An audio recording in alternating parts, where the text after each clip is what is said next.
Sebuah kepala manusia ditemukan di dalam toples kaca besar yang direndam dalam larutan hormon. Mataku masih terbuka. Ini seperti melihat seseorang dalam gelap.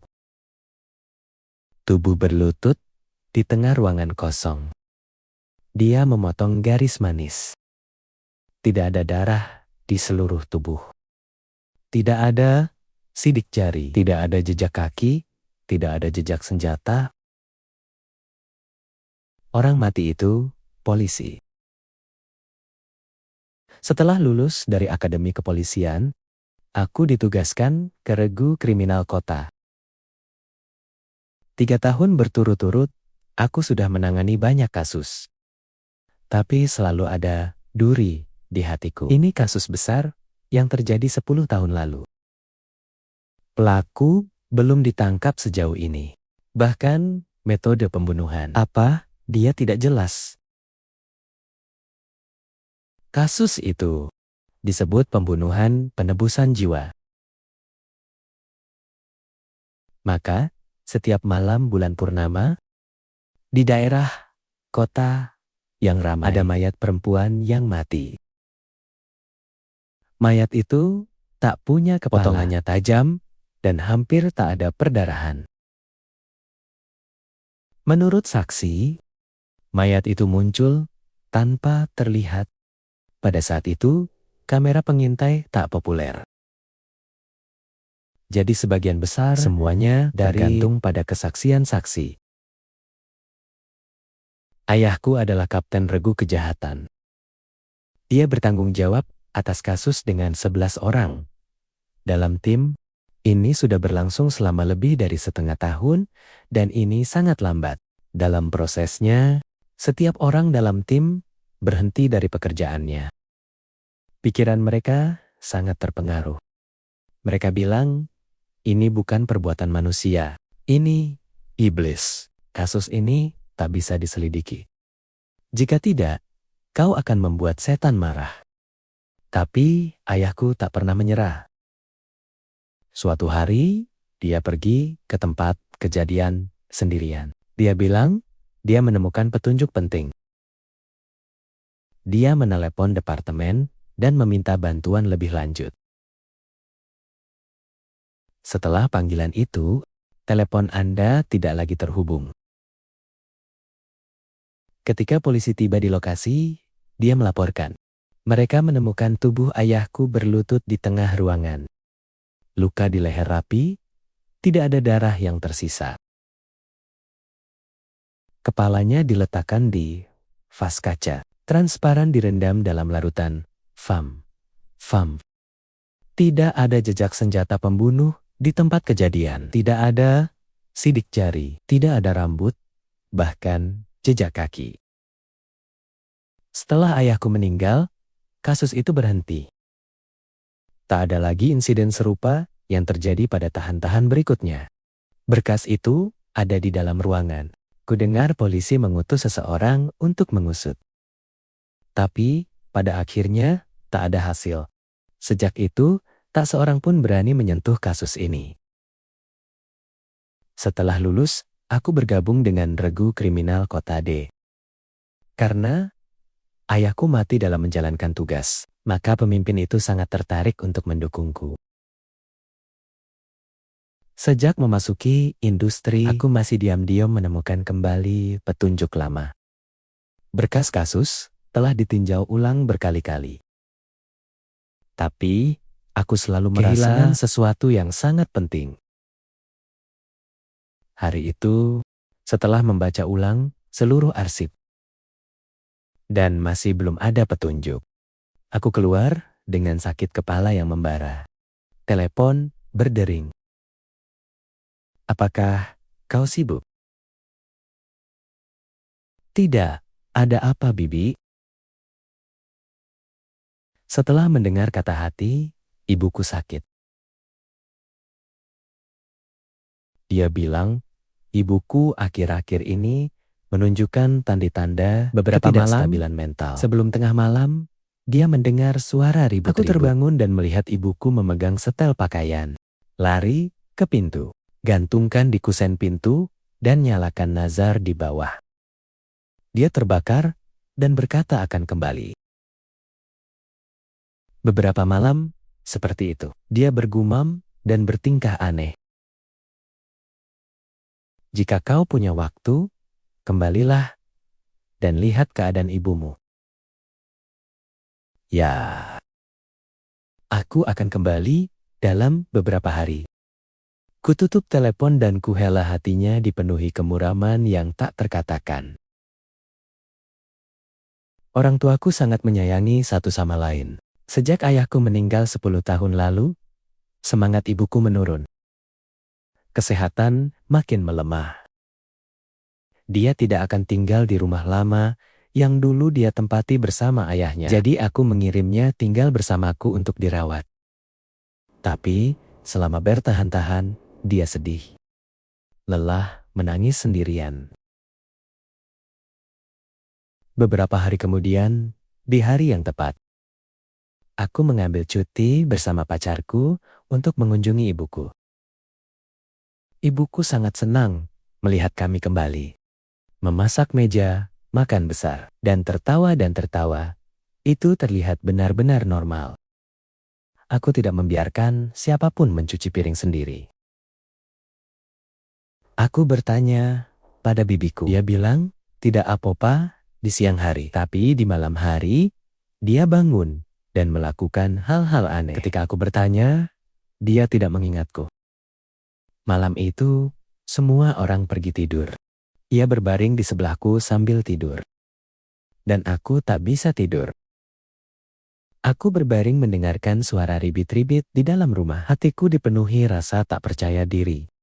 Sampai sekitar pukul 2:03 dini hari, terdengar langkah kaki di luar kamar. Aku menyadari itu ibuku. Aku terbangun dan melihat semuanya sudah keluar. Sang ibu rumah memberi isyarat agar aku melihat ke pintu. Ketika aku selesai, sekujur tubuhku kaku.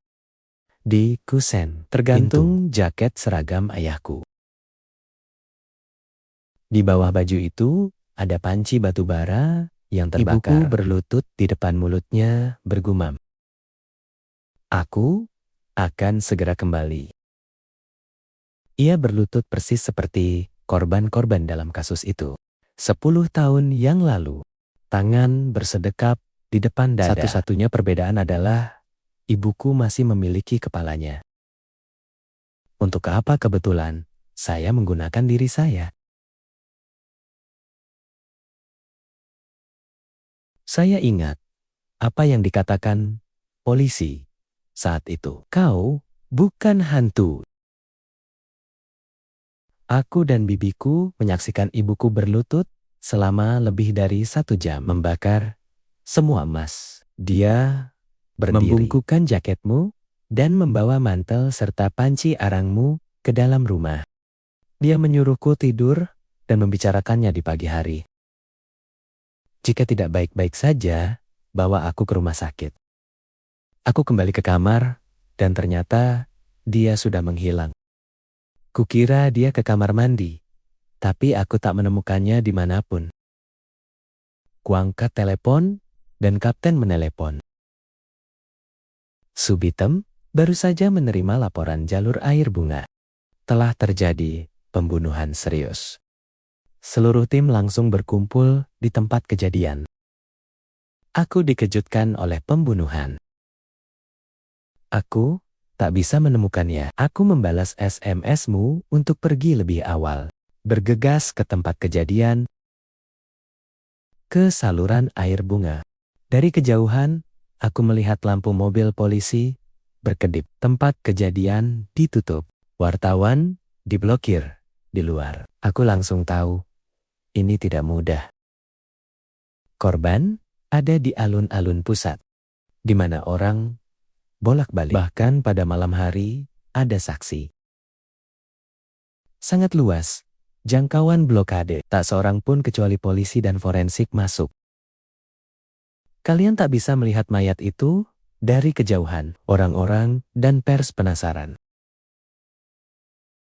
Aku berlari ke tengah alun-alun dan berdiri mematung. Aku sudah terbiasa dengan mayat, tapi kali ini tanganku gemetar.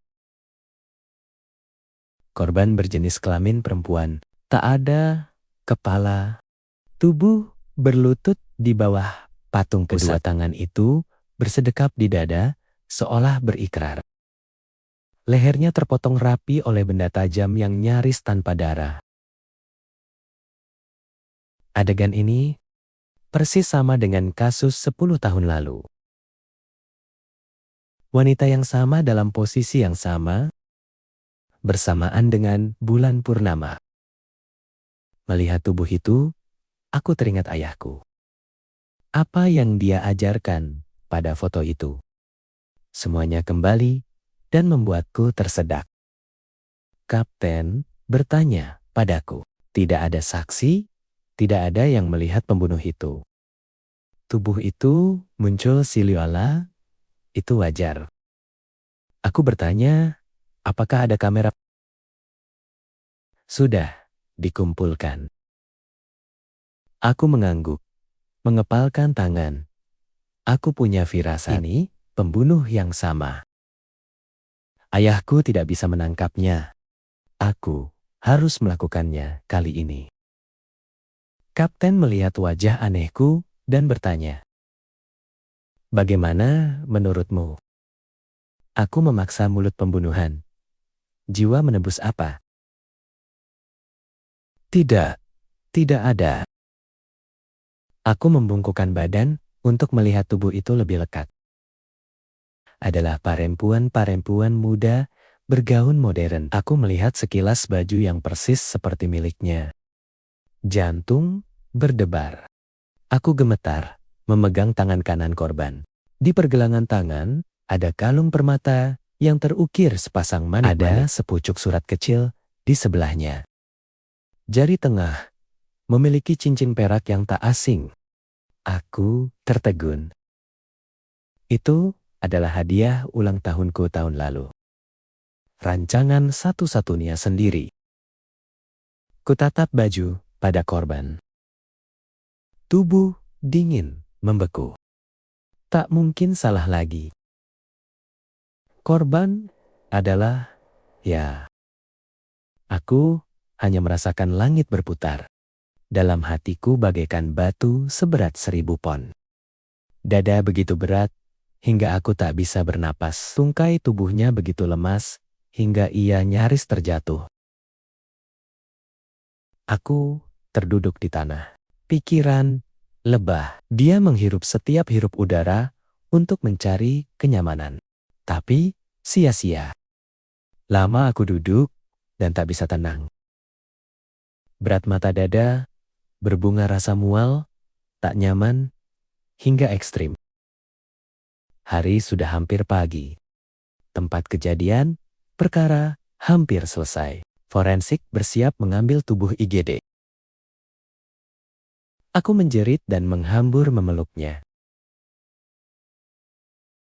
Tapi kapten berpegangan padaku. Kau tahu, dia pacarku. Jadi, cepat mengerti apa yang sedang terjadi. Coba, apa yang kulakukan? Entah sudah berapa lama aku berjuang. Hanya ingat bahwa akhirnya melelahkan di depan mataku dan pingsan. Ketika aku terbangun, aku sudah berada di dalam mobil kapten. Tak begitu jelas, yang artinya aku hanya pingsan sebentar. Kau sudah bangun? Kapten melirikku tanpa berkata apa-apa lagi.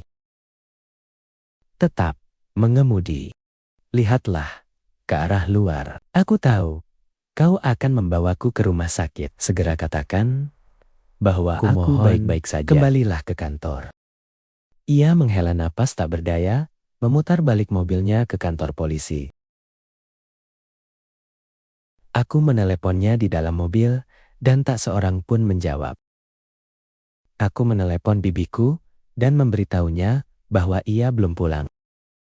Diam-diam kuletakkan telepon itu.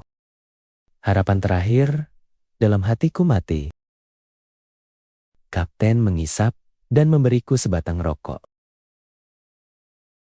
Liburlah beberapa hari dan bersantailah.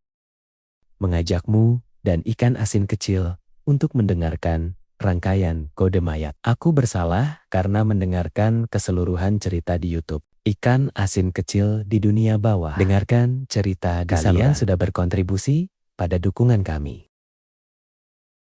Jangan dengarkan perwakilan. Untuk setiap pandangan, pemilik adalah penyemangat yang tulus. Biarkan saluran terus berkembang. Terima kasih banyak. Saat itu, aku merasa seolah-olah dia telah muncul di hadapanku. Wajah putus asa. Ingin mengatakan sesuatu, tapi mulut terbuka begitu saja tanpa bersuara. Kapten, izinkan aku menyelidikinya. Aku akan melakukannya dengan tanganku sendiri. Aku mengepalkan tangan untuknya, untuk ayahku, dan untuk keadilan. Aku harus menangkap pembunuhnya. Biarkan dia membayar di depan hukum. Kapten menatapku lama dan menepuk pundakku. Jangan katakan apapun lagi. Kembali ke stasiun. Aku memeriksa perkembangan kasusnya. Kondom forensik belum ada. Kamera di alan-alan belum dikembalikan. Semua saksi bertanya, tidak ada yang baru. Aku segera menyuruh rekan satu timku mengumpulkan semua kamera di sekitar lingkungan bibiku. Aku harus mencari tahu kapan dia akan meninggalkan rumah. Dan kemudian aku memeriksa riwayat panggilannya. Ditemukan di luar panggilan bersamaku. Pada pukul 2.14 pagi. Dia mendapat telepon aneh yang berlangsung 46 detik. Aku ingat berada di ruang tamu mengawasi ibuku. Jadi, bagaimana caranya keluar rumah? Ibuku ada di depan pintu, kenapa kami tidak melihat apapun? Aku menarik informasi dari nomor aneh itu, beberapa daerah, mendaftarkan nama pengasingan, alamat di Spring Quentin, Lion, Ellie. Tanpa ragu, aku akan menangkap seseorang. Tapi pada saat itu, kapten memanggilku ke ruangannya. Setelah menutup pintu, dia berbicara dengan suara keras. Departemen baru saja menerima email yang dikirim ke kotak surat publik. Ada gambar di sana. Dia baru saja membuka komputer. Aku melihat orang mati. Ini adalah foto hitam putih tua yang menunjukkan tanda-tanda dipindai. Ada nomor kecil di bagian bawah foto di file polisi. Jadi ini adalah adegan dari tempat kejadian perkara lama. Hanya ada satu toples kaca serius dalam gambar. Di dalamnya, merendam kepala manusia dalam larutan. Yang ini ada di berkas kasus dari 10 tahun lalu. Kapten mengatakan matanya berat. Aku meneleponmu karena aku pernah melihat berkas itu. Ketika aku pertama kali masuk ke industri, semuanya hampir berakhir. Aku tidak terlibat, tapi aku membacanya. Itulah kasusnya. Membunuh jiwa penebusanku dengan suara rendah. Kapten terkejut. Aku tahu. Aku tidak menjelaskan karena dalam gambar itu adalah kepala ayahku. Aku ingat dengan baik tahun itu ayahku meminta bantuan dan kehilangan kontak. Ketika mereka sampai di tempat di mana dia meninggal, dia berlutut di tengah ruangan. Tidak ada kepala, 2 tangan di depan dada, dipotong rapi. Tidak ada darah. Berbeda dari korban lainnya, kepalamu tidak hilang, yang direndam dalam wadah kaca. Hormon di rumah itu. Unsub mengirimkan foto ini sebagai pengalih perhatian. Kami ingin memikirkan kasus ini dari 10 tahun lalu. Kapten serius. Dia melakukannya dengan sengaja untuk berbohong, tapi toh itu petunjuk. Kita bisa melacak alamat emailnya. Aku tidak setuju. Aku yakin ini orang yang sama. Dia ingin menantang polisi. Mereka bahkan menantangku. Emir menganalisis kasus ini dengan tenang. Jangan biarkan emosi mengendalikanmu. Kau jatuh ke dalam perangkapnya. Kapten mengerutkan kening bahwa aku kehilangan akal. Karena Unsub tidak mungkin cukup bodoh untuk menyerahkan sendiri kejahatan untuk polisi. Aku tidak membantah lagi. Hanya membutuhkan pelacakan email segera. Dan meninggalkan stasiun dengan pakaian preman. Pergi ke halaman. Tan Layan Eli adalah kompleks tua dengan keamanan yang buruk.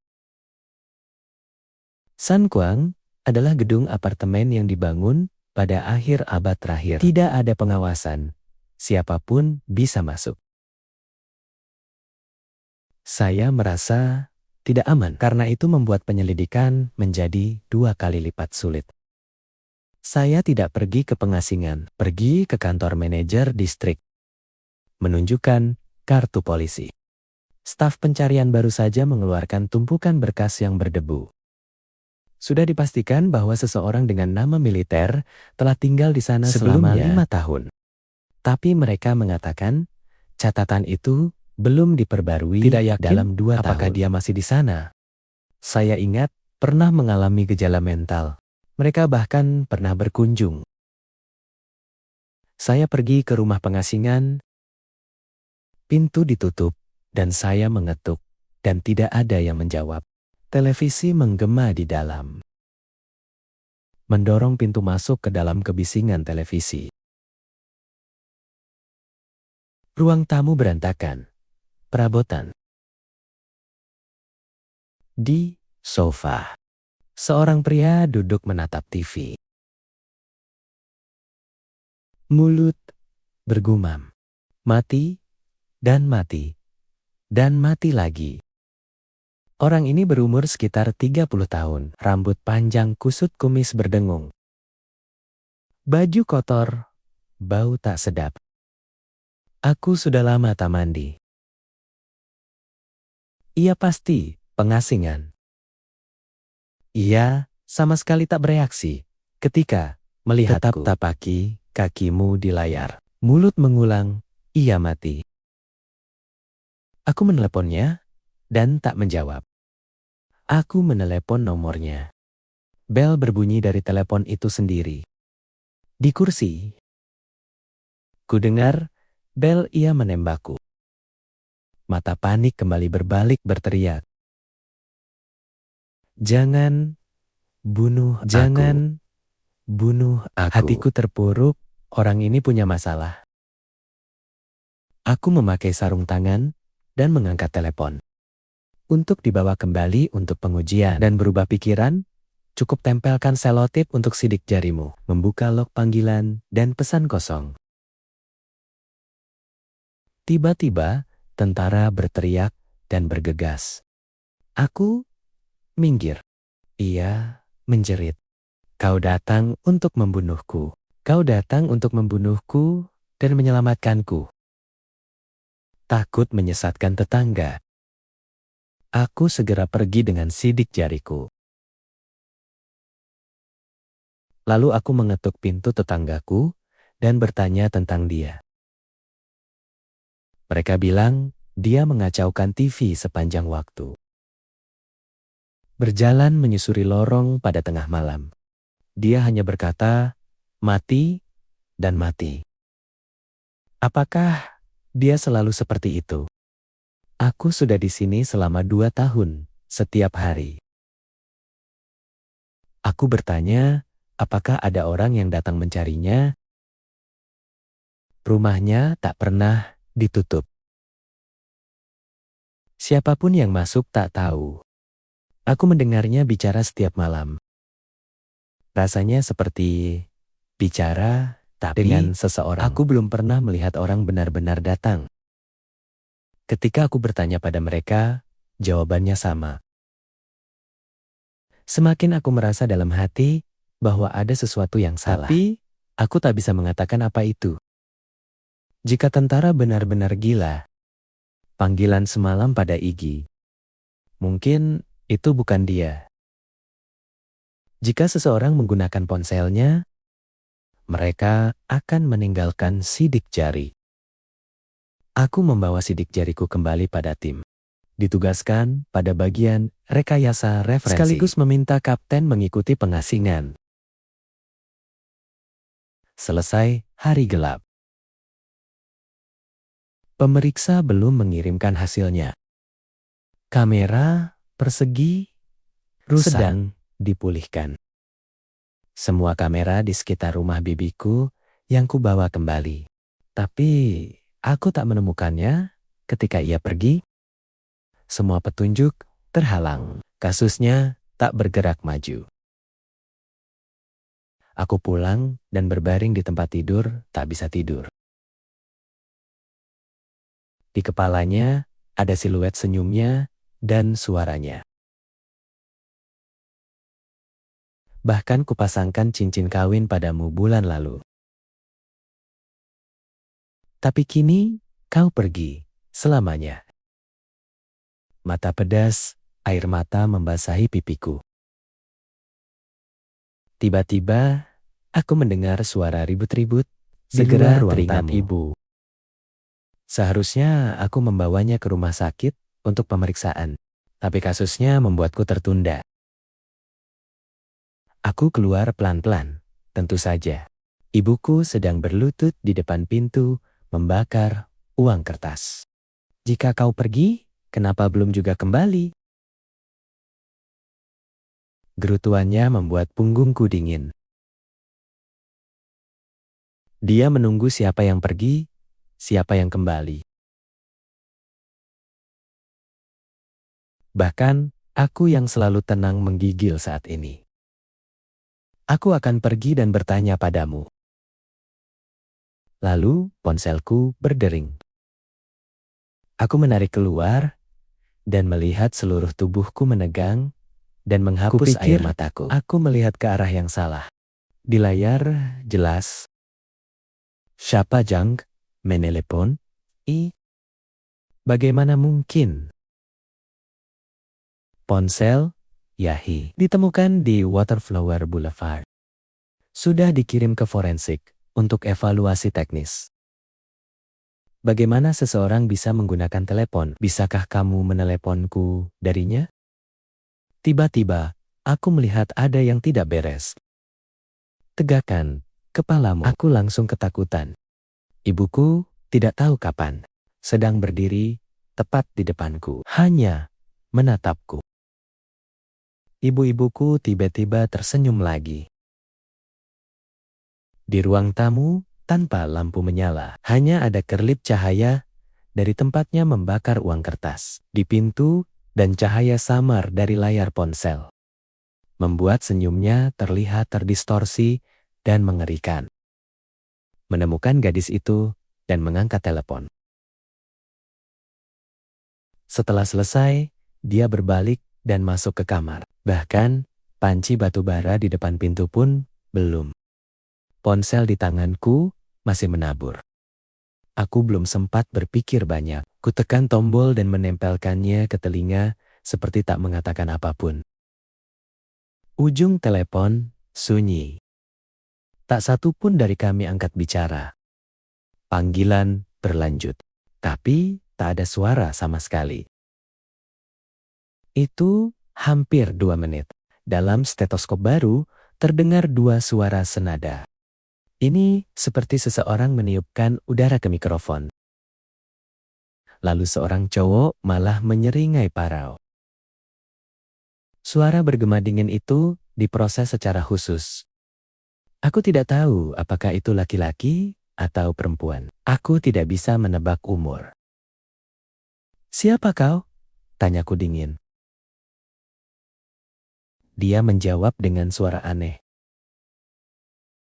"Kau tidak peduli siapa aku, karena aku tahu siapa kau." Aku menyeringai. Kalau dia tidak tahu siapa aku, dia tidak akan menelepon. Aku bertanya langsung, apa maunya? Dia menyeringai lagi. Ini bukan masalah besar. Aku hanya ingin bertanya, apa kau ingat cincin itu?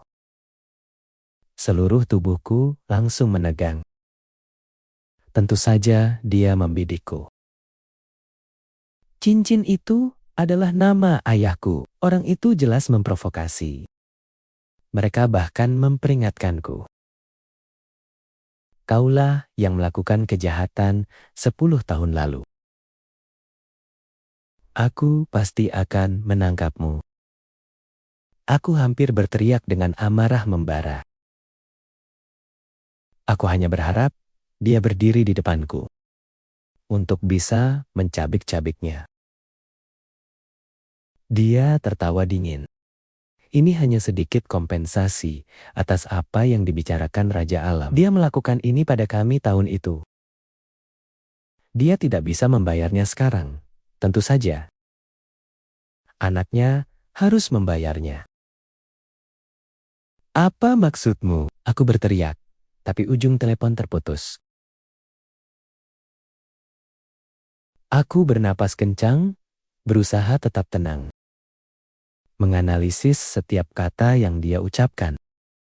Jika tidak salah, peneleponnya adalah pembunuhnya. Mungkin juga dia pelaku kasus yang divonis 10 tahun lalu. Lebih dari cara bicaranya. Sepertinya ayahku dulu melakukan sesuatu. Itu membuatnya benci sampai ke tulang. Kematiannya jelas merupakan balas dendam. Tapi bukan balas dendam. Ini tentang membalas dendam padaku atau ayahku. Aku memperhatikan secara detail. Dia bilang, kami bukan aku. Berarti ini bisa jadi kelompok kriminal. Bukan orang. Aku berusaha mengingat-ingat seluruh berkas kasus dari 10 tahun lalu. Berkas yang selama ini kubaca-baca. Tapi tetap tak menemukan petunjuk. Polisi sama sekali tak punya petunjuk saat itu. Kasus ini terkubur dalam kegelapan. Ayahku mungkin telah menemukan sesuatu. Pergi untuk menyelidiki seorang diri. Tapi setelah panggilan itu, dia benar-benar kehilangan kontak.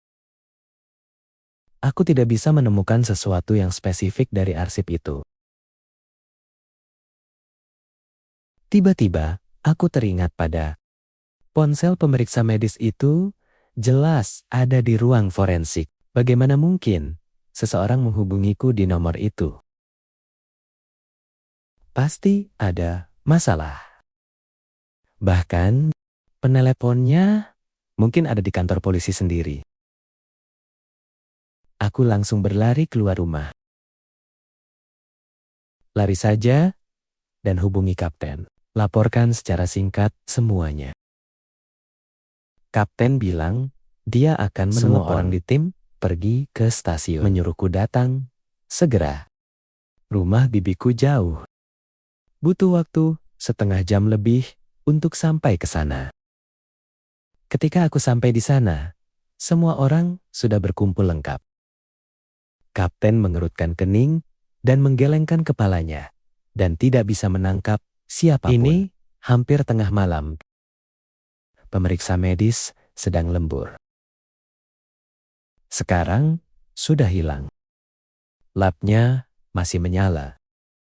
Itu menunjukkan bahwa dokter sedang bekerja. Sekarang tiba-tiba pergi. Tak seorang pun mengangkat teleponnya. Dia hilang. Hanya ada beberapa alat yang lepas di atas meja. Laporan otopsi miliknya dan telepon yang disegel dalam tas fisik. Itu adalah ponsel Y. Teknisi memeriksa seluruh ruangan. Tak ada bekas yang mencurigakan, tak ada sidik jari yang aneh.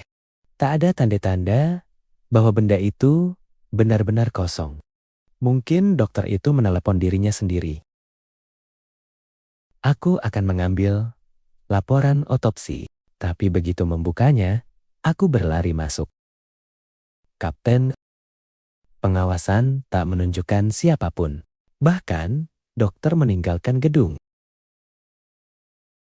Kamera di sekitar ruang forensik rusak semua. Apa yang dibanting, Kapten? Apakah ada yang masuk ke kantor polisi hari ini? Tidak, aku sudah memeriksanya. Tak seorang pun. Kapten, serius? Tidak. Benar. Mungkin orang yang belum keluar masih di kantor. Semua orang berpencar menjadi dua kelompok dan menggeledah seluruh tempat. Satu sudut tidak terlewatkan. Kami segera membagi kelompok. Aku dan Kapten tetap di tempat kejadian. Aku menceritakan detail panggilan dan mengatakan yang sebenarnya tentang ayahku. Kapten menepuk pundakku. Aku curiga ada orang dalam tim yang terlibat. Jika tidak, mereka bisa bertindak di markas polisi tanpa meninggalkan jejak. Atau dokter, atau dia dikendalikan oleh seseorang. Tidak peduli apa, tidak ada yang meninggalkan kantor. Mereka pasti masih di sini. Aku mengerti maksudnya membelah dua adalah untuk jika ada orang dalam tim, ia juga tak bisa bertindak sendiri. Kami mulai mencari. Setengah jam kemudian, mereka kembali dan tak menemukan apapun. Seluruh markas ada pengawasan dari pintu depan ke dinding. Tak ada jalan keluar tanpa kembali. Tapi bab dokter menguap begitu saja dari dunia. Kini hanya ada harapan. Satu-satunya hal adalah memulihkan kamera. Akan ada petunjuk. Kapten, panggil teknisi. Berikan mereka hard drive. Aku akan kembali dan melihat laporan forensik. Korban perempuan berusia sekitar 23 sampai 25 tahun. Waktu kematian sekitar 1 sampai 2 jam kemarin pagi. Tubuh kehabisan darah terlebih dahulu karena kehilangan darah akut. Kemudian ia dipenggal. Tak ada luka lain. Tak ada bekas jarum, tak ada tanda-tanda ketegangan. Tubuhnya benar-benar bersih. Bagian terakhir laporan itu ada 2 garis yang dihitamkan. Ditutup, tak bisa dibaca. Aku merasa dingin di punggungku. Laporan ini identik dengan korban-korban perempuan dalam kasus ini. Pendamaian 10 tahun lalu. Prosedur pembunuhannya sama persis. Tapi, mengapa ada 2 garis yang dihitamkan? Forensik tak pernah boleh dihapus. Jika salah, tulislah yang baru. Jadi, pengaburan ini hanya bisa disengaja. Seseorang tak ingin orang lain melihat isi itu. Kukatakan pada Kapten, ia juga mengangguk setuju. Kami berdua merasakannya. Tampaknya ada bagian yang hilang. Kapten, aku ingin mengeluarkan seluruh berkas kasus dari 10 tahun lalu. Menyusun penyelidikan bersama. Ia mengangguk dan tiba-tiba terbangun. Kaisar orang tua.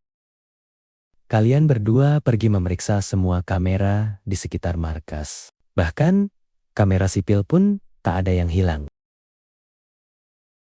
Aku mengangguk. Kapten dan aku memikirkan suatu kemungkinan. Kamera di kantor tak melihat apapun. Tapi bagaimana dengan kamera jalanan? Mungkin kalian bisa menemukan kejutan. Kami terus melihat catatan-catatan lama.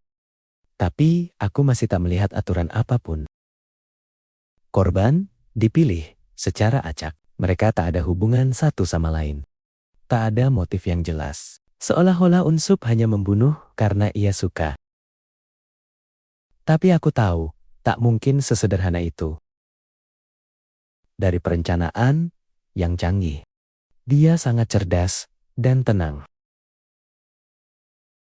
Sepintar apapun dia akan mengekspos dirinya sendiri. Kurang dari setengah jam, lelaki tua itu berlari memasuki hard drive. Nahkoda punya petunjuk. Dengan cepat ia menyambungkan hard drive ke komputer. Lakukan saja dan jelaskan. Kamera pohon ATM di seberang gerbang belakang markas menangkap sebuah adegan. Di sana ada sebuah truk putih tanpa berhenti plat nomor di gerbang belakang. Tapi kamera kami tak merekam apapun. Kami menatap layar. Pukul 22.50. Truk putih itu berhenti di depan gerbang belakang. Seorang pria bertopi turun. Penutup topi tarik rendah, wajah tidak bisa melihat dengan jelas. Dengan tenang, ia masuk ke dalam kantor. Sekitar 20 menit kemudian, itu 23 jam, 12 menit. Dia membawa seorang pria berbaju biru dan putih. Itu dokter. Dia melemparkannya ke bagasi dan pergi. Seluruh ruangan hening. Aku dan kapten saling berpandangan tak percaya. Mengapa kamera polisi tidak bisa menangkap apapun? Sedangkan kamera ATM begitu jernih. Kapten segera membuka kembali video kamera. Gerbang belakang markas mundur ke waktu yang sama. Layar hanya menampilkan adegan yang tenang. Tidak ada orang tanpa mobil, seolah waktu berhenti. Kami tidak memahaminya sama sekali. Dan ada kalimat di benak saya yang ada di 10 tahun yang lalu. Ini bukan yang dilakukan manusia. Ini iblis. Saya tidak percaya pada iblis atau para dewa. Tidak peduli seberapa pintar Unsup itu. Dia juga tidak bisa lepas dari hukum. Aku mencoba untuk tenang. Mulai berpikir dengan hati-hati tentang mengapa kamera keamanan di stasiun tidak merekam gambar-gambar itu. Tiba-tiba, aku memikirkan sebuah kemungkinan. Beritahu kapten segera untuk penyidik arah truk kecil putih tanpa plat nomor melalui pemantauan lalu lintas. Pada saat yang sama, saya juga memintanya untuk memutar ulang video dari kamera ATM mulai menonton 5 menit sebelum waktu itu. Waktu dalam video hingga 22 jam 48 menit. Di layar muncul sebuah bayangan. Dia mengikuti tembok di sekitar benteng. Perlahan-lahan masuk ke bawah kamera di gerbang belakang. Keluarkan sesuatu yang terlihat seperti kamera digital. Kemudian, dia membawa tangga lipat ke atas dinding. Letakkan kamera tepat di bawah lensa pengintai. Ia berhenti sejenak. Dan kemudian, menggunakan layar kamera untuk menutupi lensa pengawasan kamera di tempatnya. Setelah dia pergi, truk pickup putih tak bertanda baru. Perlahan, berkendara ke sampai mobil itu pergi. Orang lain kembali dan menurunkan kamera. Lihat, ini kita semua sudah bangun. Ini persis seperti yang saya prediksi. Seseorang merusak kamera stasiun. Tidak heran jika video dari kamera stasiun tidak merekam apapun. Karena selama itu, kamera itu hanya menunjukkan gambar diam yang dilampirkan oleh Unsup. Jelas, Unsup menggunakan ini untuk menipu kita. Licik menyusup ke stasiun dan menculik bidang forensik. Aku dan kapten menganalisisnya bersama. Tujuannya mungkin untuk memprovokasi polisi. Dan panggilan dari ponsel Anda itu hanya bagian dari provokasi.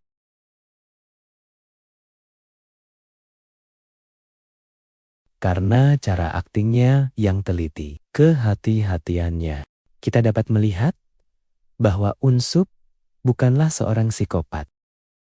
Maka, hanya ada satu kemungkinan tersisa. Di tubuhnya, ada sesuatu yang dia tidak ingin forensik mengetahuinya.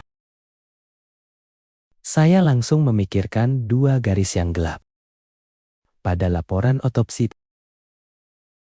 Mungkin karena itu. Pokoknya, selama masih ada jejak, masih ada harapan untuk menemukan kebenaran.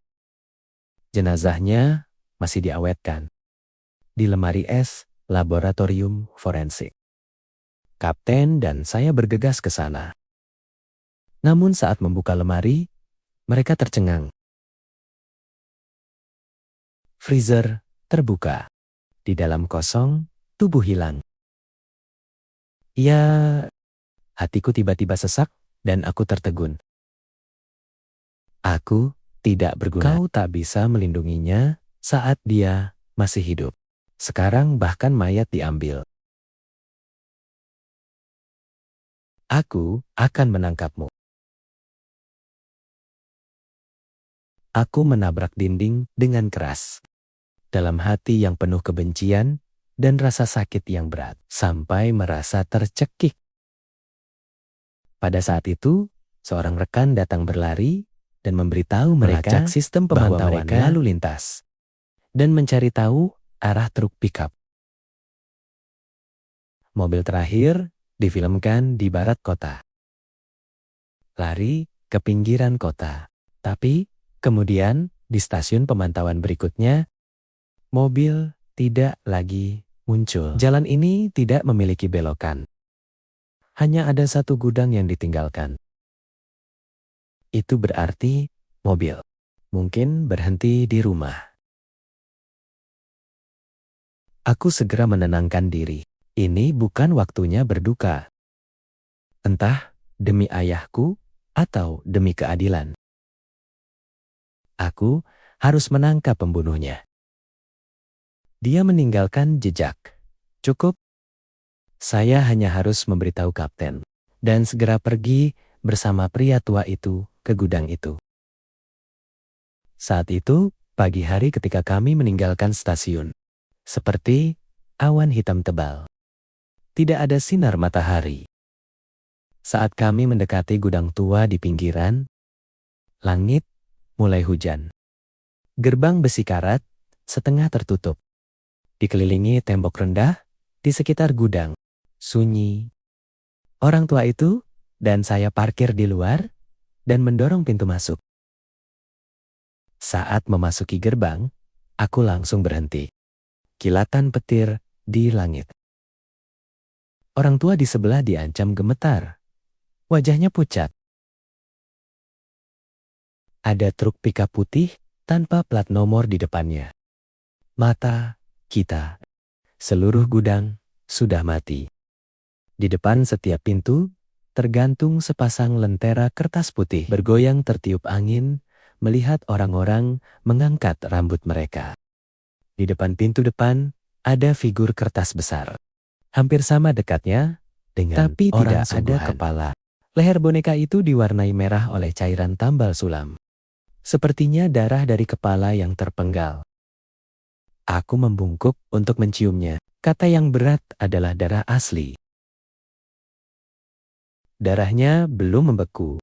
Itu baru saja keluar belum lama ini. Mungkin Unsup belum pergi jauh. Wajah pucat pria tua itu menarikku ke belakang dan gelagapan. Emir, jangan sentuh benda ini. Lentera putih, avatar berdarah. Semuanya adalah titik jahat. Chung Tua yang baru saja dipindahkan dari Departemen Kepolisian. Chung Tua. Distrik normal sangat berani. Hanya sedikit tahayul, tidak takut pada orang yang takut pada hantu. Aku tidak mengatakan apa-apa lagi.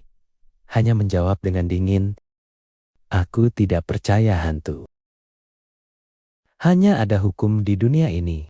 Tidak ada kejahatan yang bisa melarikan diri." Mengundang Anda dan ikan asin kecil untuk mendengarkan serangkaian saya bersalah mendengarkan keseluruhan cerita di YouTube. Ikan asin kecil di dunia bawah. Dengarkan cerita di saluran. Anda telah berkontribusi pada dukungan kami. Di sana, tolong jangan dengarkan untuk setiap tampilan. Pemilik adalah dorongan yang tulus. Biarkan saluran terus berkembang. Terima kasih banyak. Aku mengambil darah dari boneka itu, memasukkannya ke dalam kantong plastik. Berencana untuk mengambil kembali untuk pengujian. Karena sangat mungkin bahwa ini adalah darah dari jika tidak forensik. Dalam waktu singkat, dari mana Anda mendapatkan darah segar seperti itu?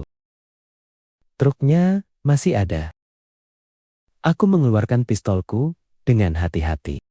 Pria tua itu juga mengikuti di belakang dalam kasus situasi tak terduga. Lepaskan yang kosong. Pintu kargo tidak terkunci. Aku mengangkat pistolku dan menarik pintu dengan keras. Mereka berdua mengarahkan pistol ke dalam tempat kar kosong. Hanya ada darah di satu sisi. Bisa dari bab forensik atau tubuhnya. Tapi kemungkinan kedua lebih kecil. Karena tubuhnya telah kehabisan darah dan dibekukan. Tidak mungkin ada darah segar seperti itu. Ada genangan air di sudut lain tong. Aku menyentuh tanganku dalam kedinginan. Ini seperti air yang meleleh dari batu. Mungkin tubuhnya ada di sini. Dan genangan air itu adalah batu yang meleleh dari tubuhnya. Aku menggeledah mobil. Tapi masih tidak menemukan apa-apa lagi. Aku menelepon kapten. Saya sarankan Anda mengirim seseorang untuk membantu dan segera bersiap memasuki gudang untuk mencari. Pria tua itu buru-buru menarikku kembali. Suaranya bergetar. Udara di sini sangat berat. Lihatlah, lentera putih. Boneka darah adalah persembahan bagi orang mati. Kami hanya punya 2. Oksigennya lemah dan tak mau pecah. Tunggu, tim masuk. Aku menggeleng. Anda seorang polisi, dan Anda percaya hal-hal ini. Kami adalah orang-orang yang percaya pada sains. Menjadi iblis. Pria tua itu masih khawatir. Aku tahu, tapi aku lebih berhati-hati. Di kampung halaman saya memiliki pepatah bahwa putih bertemu merah. Aku tak sabar lagi. Jika kita menunggu, si pembunuh akan kabur. Tubuhnya bisa berada di dalam. Dan kantor koroner ada di tangannya. Setiap menit yang berlalu bisa menjadi hidup dan mati. Tanpa ragu lagi, aku mengangkat pistolku dan membuka pintu gudang. Pintu tua itu hanya tertutup setengah. Saat aku menendangnya, dia hampir jatuh. Di dalam gelap, dan baunya basah. Gudang itu sudah lama ditinggalkan. Sepertinya sudah digunakan untuk menyimpan beras. Masih ada butiran beras yang membusuk di sudut. Ruang kosong, tertutup, debu tebal. Tapi di tanah ada jejak kaki yang kacau. Dengan beberapa garis darah yang tidak dibekukan. Jejak kaki dan darah membentang menuju sebuah ruangan kecil. Di sudut gudang, pintu hanya tertutup setengah. Aku mengangkat pistolku dan mendekat perlahan. Sampai jaraknya sekitar 2 meter. Tiba-tiba, aku mengangkat rambutku di pintu sempit dan gelap, sekitar setengah meter di atas tanah. Ada 2 mata yang menatapku. Matanya dingin. Ini seperti tampilan ular. Aku mengarahkan pistolku ke pintu dan berteriak. Tapi musuh tak merespon dan tak bergerak. Hanya menatapku seperti patung mati. Keringat dingin keluar dari telapak tangan. Aku menarik napas dalam-dalam dan perlahan siap menarik pelatuk jika ada gerakan. Aku mendekati pintu mata itu, masih mengawasi. Tak tergoyahkan. Tiba-tiba, aku mendorong pintu hingga terbuka dan nyalakan senter taktis yang bersinar di dalamnya. Ruangan kecil itu mungkin tempat peristirahatan bartender. Hanya beberapa meter persegi. Dan orang yang kulihat sedang berlutut di tanah. Membungkuk di atas orang. Tangan bersedekap di depan dada, lehernya terentang. Angkat kepala. Posisi yang sama dengan para korban dalam kasus 10 tahun lalu. Satu-satunya perbedaan adalah kepalanya tidak dipotong. Aku dengan ringan menyentuh tubuh pahatku di bawah cahaya. Aku baru sadar itu hanya sebuah patung. Lilin dibuat persis seperti orang sungguhan. Aku hanya perlu menyentuhnya. Kepala langsung jatuh ke lantai. Remukan luka sayat di leher mulus. Jelas sudah dipotong dulu, baru dipasang kembali. Ketika kepala jatuh ke bawah, sisa patung sama persis dengan miat-miat sebelumnya. Ada aliran dingin mengalir di tulang belakang. Aku segera mengalihkan pandanganku dari lampu di sekeliling ruangan.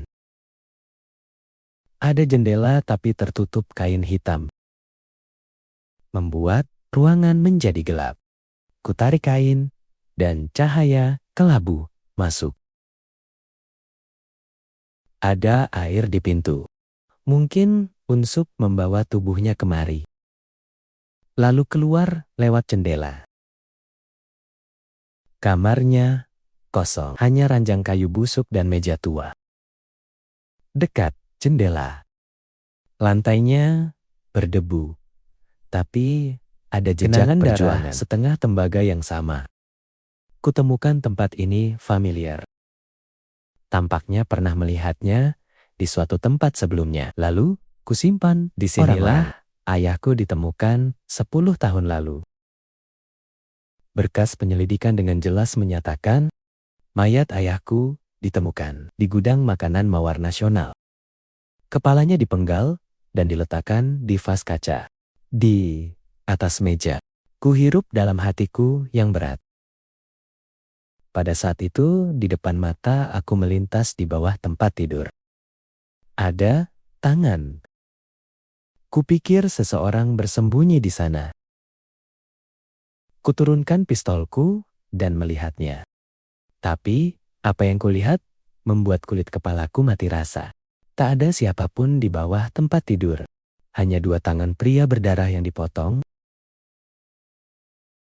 Masih berdarah. Potongannya sangat rapi.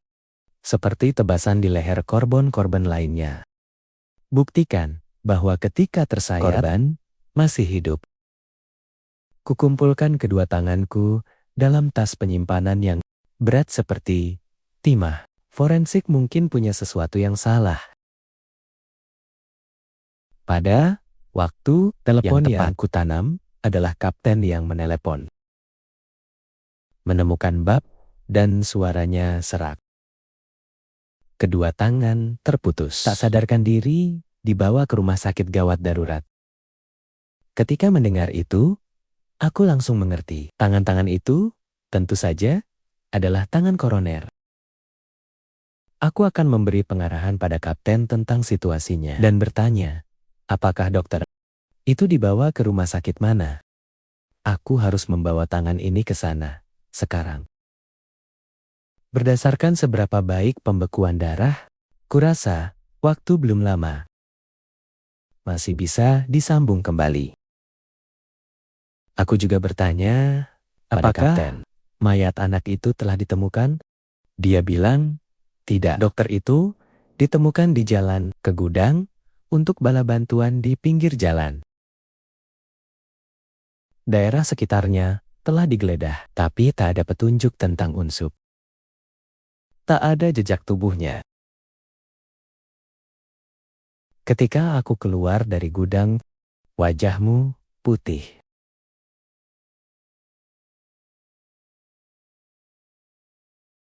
Guruku, dia mengentak-entak, dia hampir menarik pelatuknya. Aku ketakutan setengah mati untuk bertanya, ada apa? Dia hanya menggigil selamanya. Tangan menunjuk ke pintu gudang. Aku melihat ke arahnya, tak ada apa-apa. Jika kau akan bertanya lagi, negeri ini tak punya apa-apa. Mana boneka kertas di depan pintu gudang? Buru-buru kuputar bola mata kemana-mana. Lelaki tua itu gemetar. Aku sedang berdiri di luar pintu mengawasimu. Putar saja satu. Bonekanya hilang. Suaranya hilang. Bibir putih jelas tak terancam ringan. Lenyapnya boneka aneh membuat punggungku dingin. Tapi aku sama sekali tak percaya pada setan. Pasti ada yang sedang bermain. Ku ambil pistolku dan memeriksa sekeliling. Tetap tak ditemukan jejak. Biarkan raja pergi. Tempat ini berat sekali. Lelaki tua itu gemetar sampai gelagapan. Aku akan keterlambatannya mempengaruhi sambungan dokter. Kuhibur dia dengan beberapa patah masuk mobil dan pergi ke rumah sakit. Dalam perjalanan, aku menelepon kapten. Suruh dia mengutus seseorang untuk menyegelnya dengan cepat untuk menyelidiki. Ketika aku pergi ke rumah sakit, dokter itu terbangun. Tapi semangat sama sekali tak teratur. Menjauhlah dari hantu itu. Ia panik dan meronta membiarkan siapapun mendekatinya. Kuserahkan kedua tanganku pada dokter untuk melakukan tes DNA. Hanya kecocokan. Kita akan segera melakukan operasi sambatan tangan. Aku bertanya pada dokter. Ada apa dengannya? Dokter itu mendesah. Syok berat, rangsangan otak parah. Katanya, ia hanya panik sampai gila. Kasus ini sulit dikatakan. Mungkin kau hanya perlu tidur dan bangun. Atau keperawatan mingguan, berbulan-bulan, bahkan bertahun-tahun. Ada juga kemungkinan tak sembuh permanen. Awalnya, aku menghela nafas. Kuharap dia bisa memberi kami informasi tentang pembunuh itu. Aku tak tahu apa yang harus kulakukan sekarang. Setelah suntik obat penenang, dokter bedah hipnotis, mereka segera siap dioperasi. Aku meninggalkan rumah sakit dan kembali ke stasiun. Hasil tempat kejadian perkara mengecewakan. Tak ada jejak di luar kami. Hanya jejak kakiku, orang tua dan dokter. Hal aneh itu ketika kapten dan 10 orang tiba. Mereka juga melihat boneka kertas di depan pintu. Hanya berbalik dan menghilang. Tepat di depan Anda. 10 orang tidak melihat bagaimana ia menghilang. Kemudian mereka mencari di seluruh area. Tidak ada jejak yang ditemukan. Semua orang bingung dan mulai berbicara. Bukan orang-orang yang melakukan ini, melainkan hantu-hantu itu. Aku mendengarnya dan mengertakkan gigi, karena benar-benar tidak percaya. Tidak ada iblis di dunia ini. Hanya unsur licik yang bermain. Tapi meskipun melukai diri sendiri, aku juga harus mengakui bahwa situasinya buruk. Tubuhnya menghilang. Forensik Gila. Keenam, kasus ini kembali ke jalan buntu setelah gagal pengawasan. Berpikir lagi, dan satu-satunya petunjuk yang tersisa itulah telepon yang kudapat malam itu. Tentara masih dalam pengawasan ketat. Tidak ada pergerakan untuk saat ini. Hanya ada dua kemungkinan. Atau dia menelepon dirinya sendiri. Atau orang lain menggunakan ponselnya untuk meneleponnya. Hanya mencari tahu siapa yang menelepon atau apa yang ada dalam panggilan. Mungkin saja untuk melacak unsur. Sambil berpikir, kapten terowongan masuk dan berteriak. Teknik-teknik ini buruk. Sudah beberapa hari tanpa hasil apapun untuk perbandingan jejak kaki. Sidik jari yang paling dasar belum selesai. Saya menyarankan Anda untuk tenang, tapi ada keraguan dalam hati saya. Kapten mengatakan mungkin ada pekerjaan orang dalam. Sekarang 3 hari telah berlalu. Mengapa teknologinya belum berkembang? Dan pada saat itu, ia datang dari jurusan teknik. Meteran, wajah, kapten.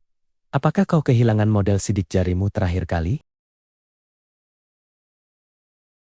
Kapten menggedor meja dengan keras. Aku nyaris bergegas masuk ke ruang teknik. Aku harus mundur. Setelah dibentik-bentak dengan hangat, jelas. Sampel sidik jari yang kuambil dari ponsel marinir yang hilang. Aku tertawa dingin sesuai dugaan. Jurusan teknik punya masalah. Kapten bertanya, apakah aku punya model lain?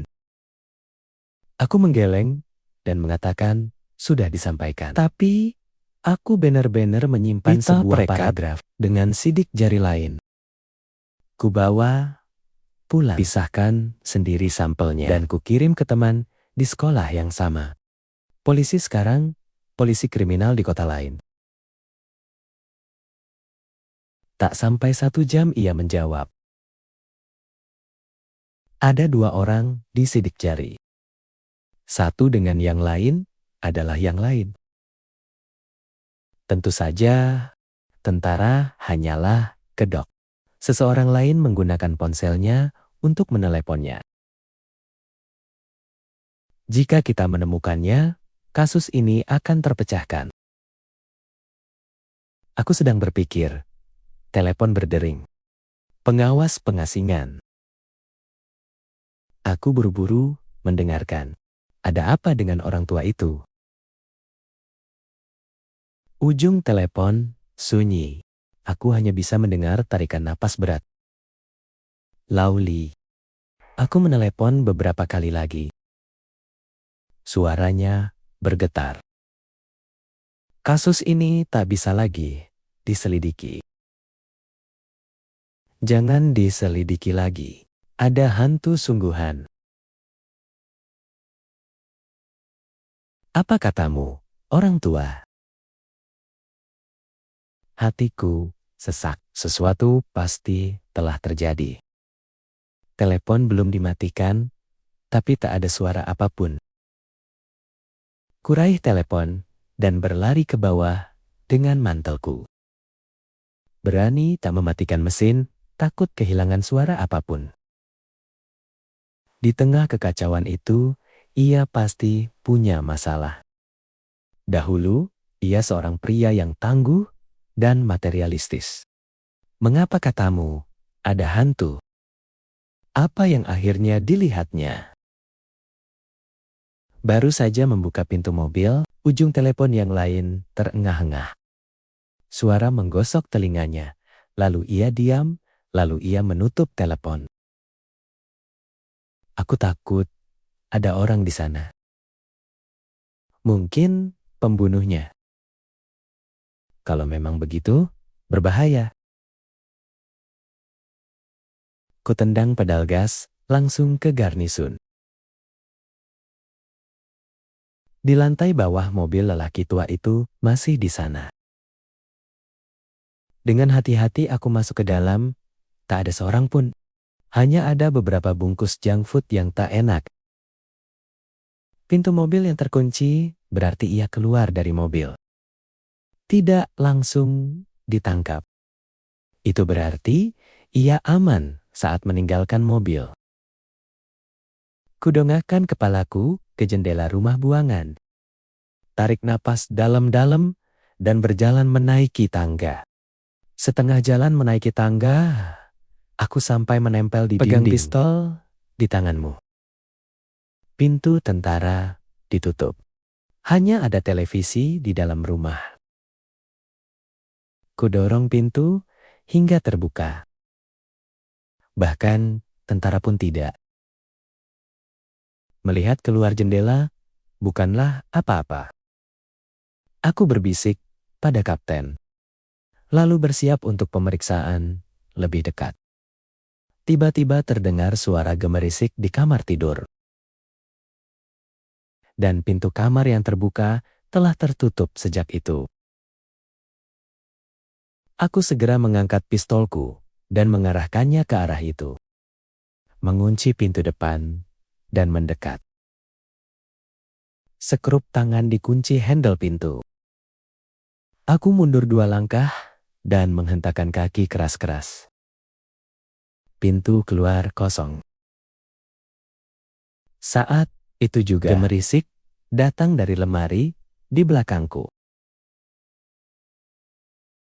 Kunci lemari telah berkarat dan tampaknya tak terbuka untuk waktu yang lama. Aku teringat hantu lelaki tua itu. Hatiku dingin, tapi gigiku masih kelepek-kelepek. Menggunakan benda berat untuk memecahkan kunci, membuka lemari. Bau yang membuatku nyaris muntah. Di dalamnya ada kepala manusia. Wajah dekat dengan dasar lemari, mata terbuka. Mulut menyeringai. Senyum setan membuat jantungku berkontraksi. Cairan merah keruh bocor keluar dari lemari. Kunyalakan lampu dan mencabutnya.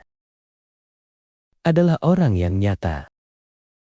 Wajahnya tertutup lapisan tipis lilin yang membuatnya tampak seperti patung. Ketika disentuh, hangat. Tidak benar, masih hidup. Kutarik orang itu keluar dari lemari. Seluruh tubuhnya membungkuk dengan posisi yang mengerikan. Tangan bersedekap di depan dada. 2 kaki di atas, sama seperti lutut korban sebelumnya. Pada saat itu, ia gemetar hidup. Aku merobek lilin dari wajahku dan pergi ke pengasingan. Aku mengatupkan alisku dan si pembunuh mencoba membunuhnya. Jika aku terlambat sedikit saja, dia sudah mati. Aku membuka mata dan melihat wajahku. Segera terdengar teriakan. Jangan bunuh aku, jangan bunuh aku. Aku baik, aku baik. Semakin baik, aku mengerutkan kening ketika mendengarnya. Jadi, dia tahu sesuatu. Pada saat itu, terdengar langkah kaki di luar. Balok pintu ditendang. Aku terkejut kembali. Kapten dan petugas polisi tiba. Aku menghela napas lega, menjelaskan semuanya pada kapten. Dan mengumpulkan boneka lilin itu sebagai barang bukti.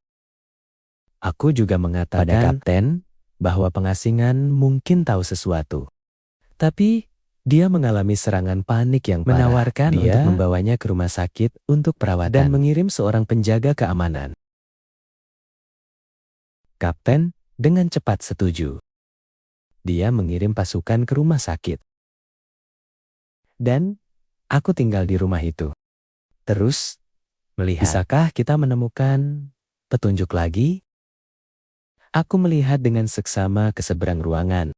Lalu kuperhatikan di ambang pintu bahwa sepertinya ada sesuatu. Ku keluarkan kaca pembesar. Ku tatap lekat-lekat Dan kulihat pintu logam itu telah mundur menjadi kelabu karena waktu yang lama.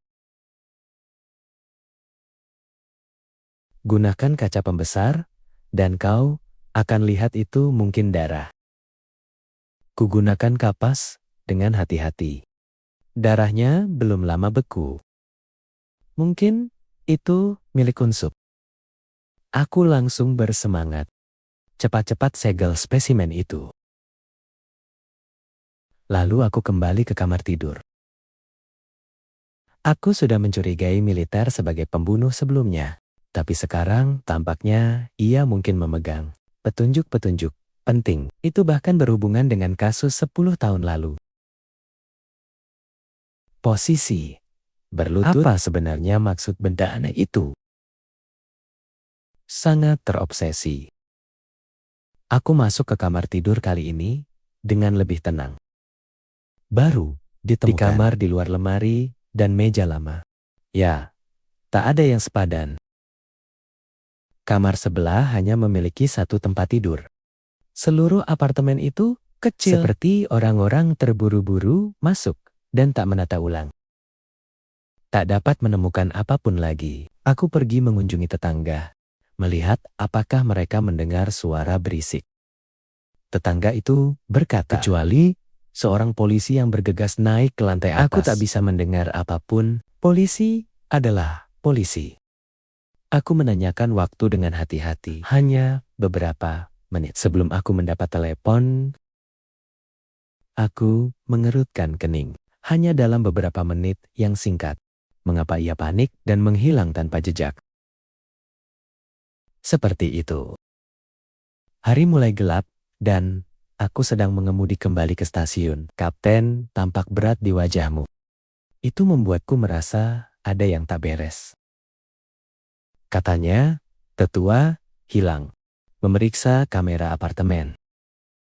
Aku sama sekali tak bisa mendeteksi apapun. Bahkan, video dari kamera perjalanan di mobil tetua hanya merekamnya berdiri di depan mobil. Tegakkan kepalamu dan lihat sesuatu dengan wajah ketakutan.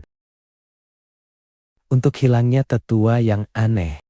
Sama ekspresi abnormal di dalam tim mulai menyebar desas-desus hantu. Aku masih yakin ini permainan Unsub. Tak ada setan.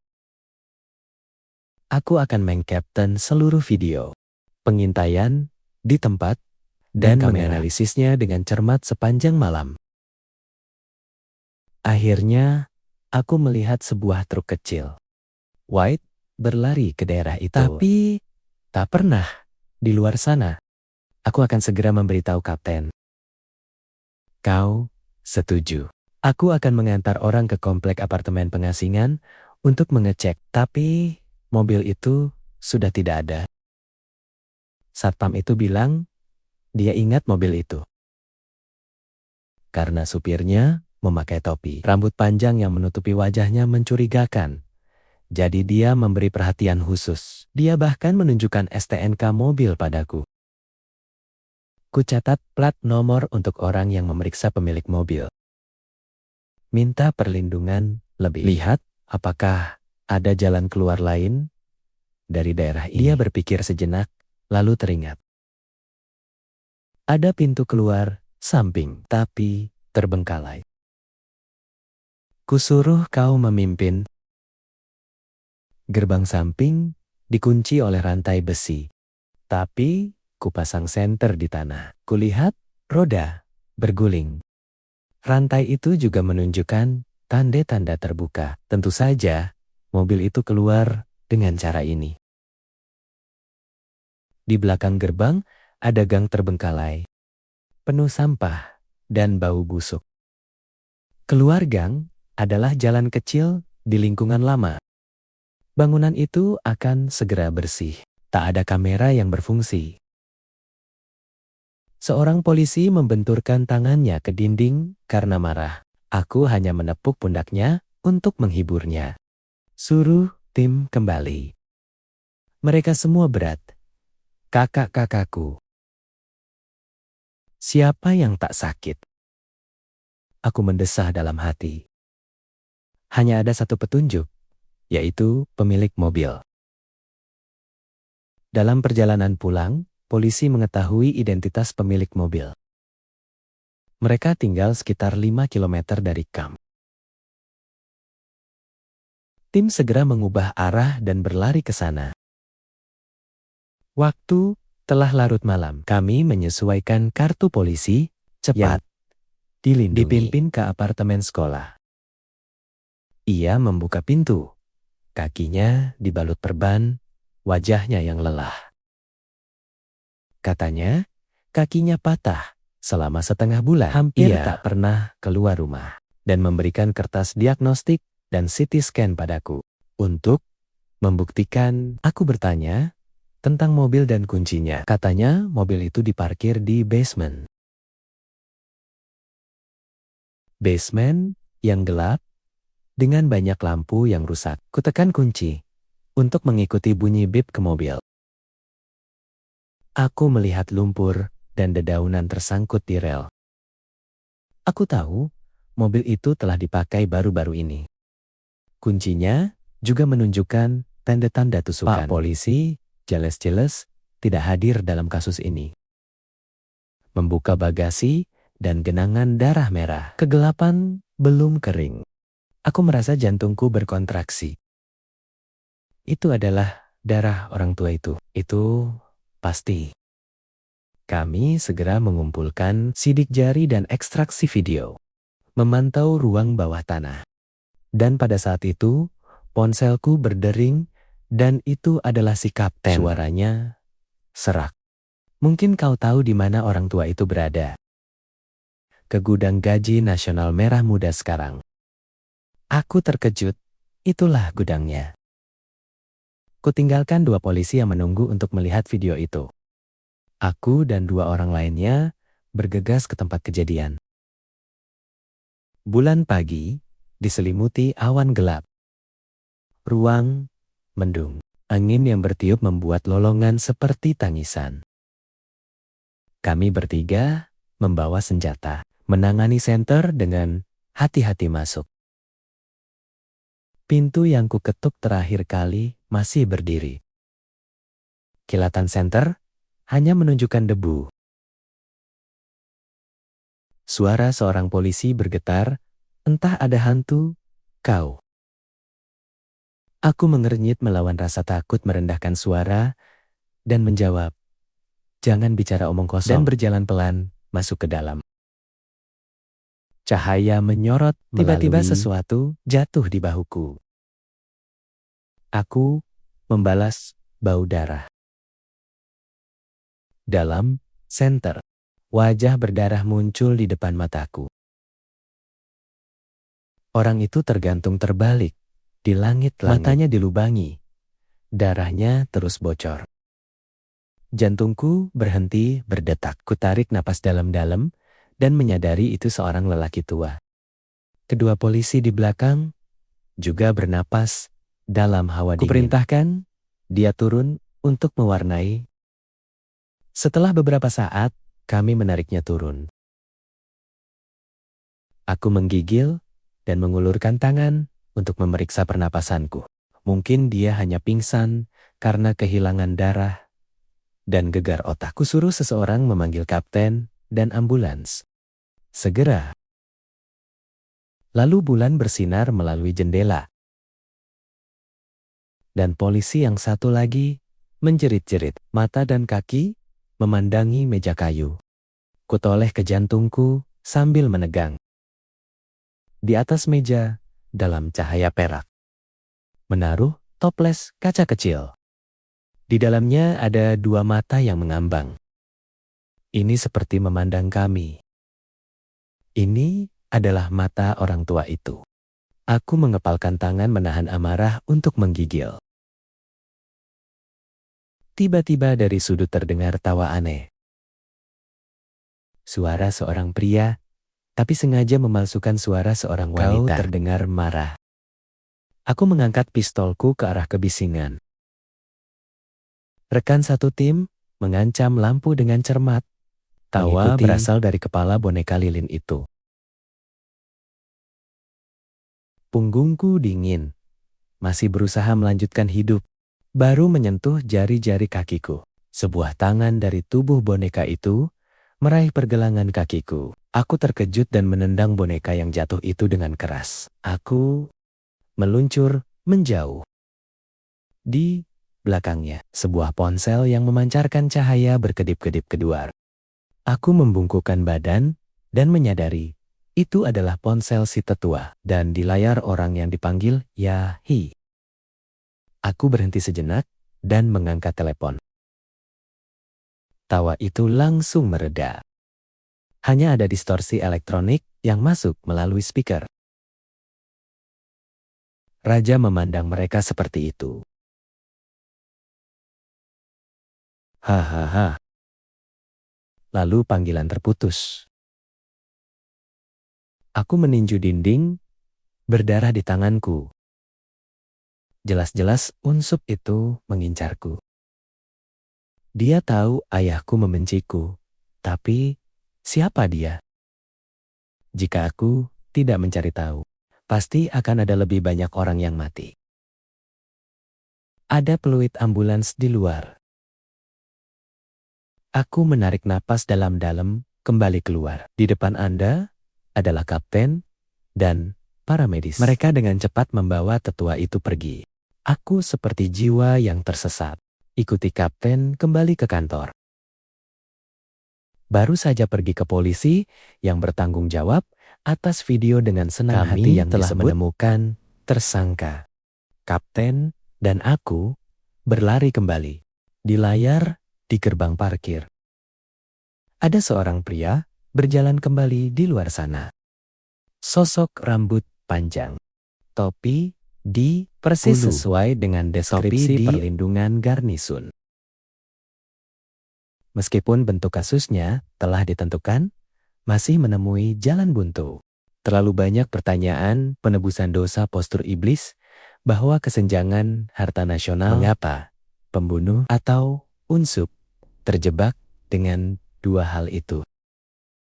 Aku lelah menggosok dahiku online untuk posisi bertobat. Aku hanya melihat catatan samar-samar.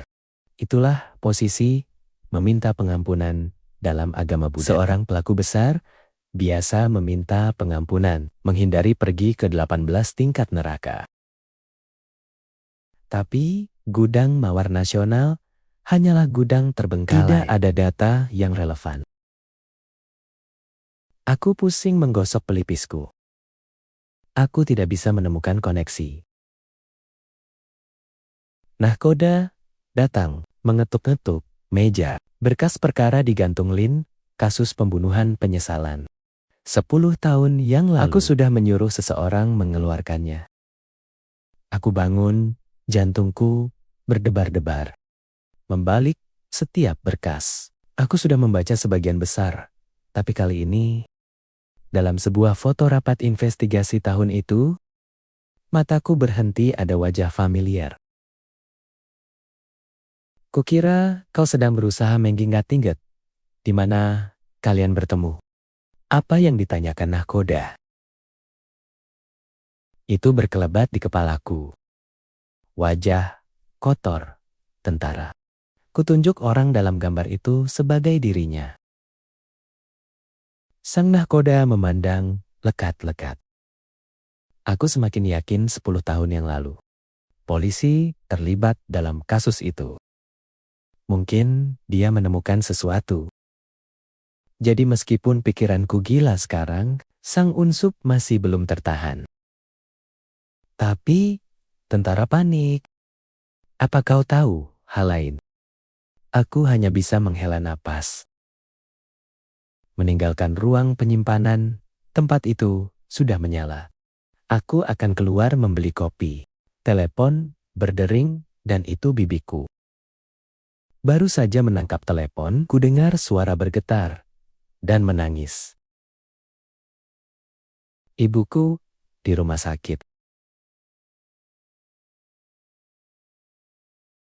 Kepalaku berdengung. Kapten bilang pada tim tidak apa-apa. Kau jaga ibumu. Aku mengangguk dan langsung meluncur ke rumah sakit. Aku tak menemukan nomor kamar. Aku berlari menyusuri lorong, mencari setiap ruangan. Akhirnya, kulihat dia kembali di ujung sambungan. Kutarik napas dalam-dalam dan mendorong pintu masuk.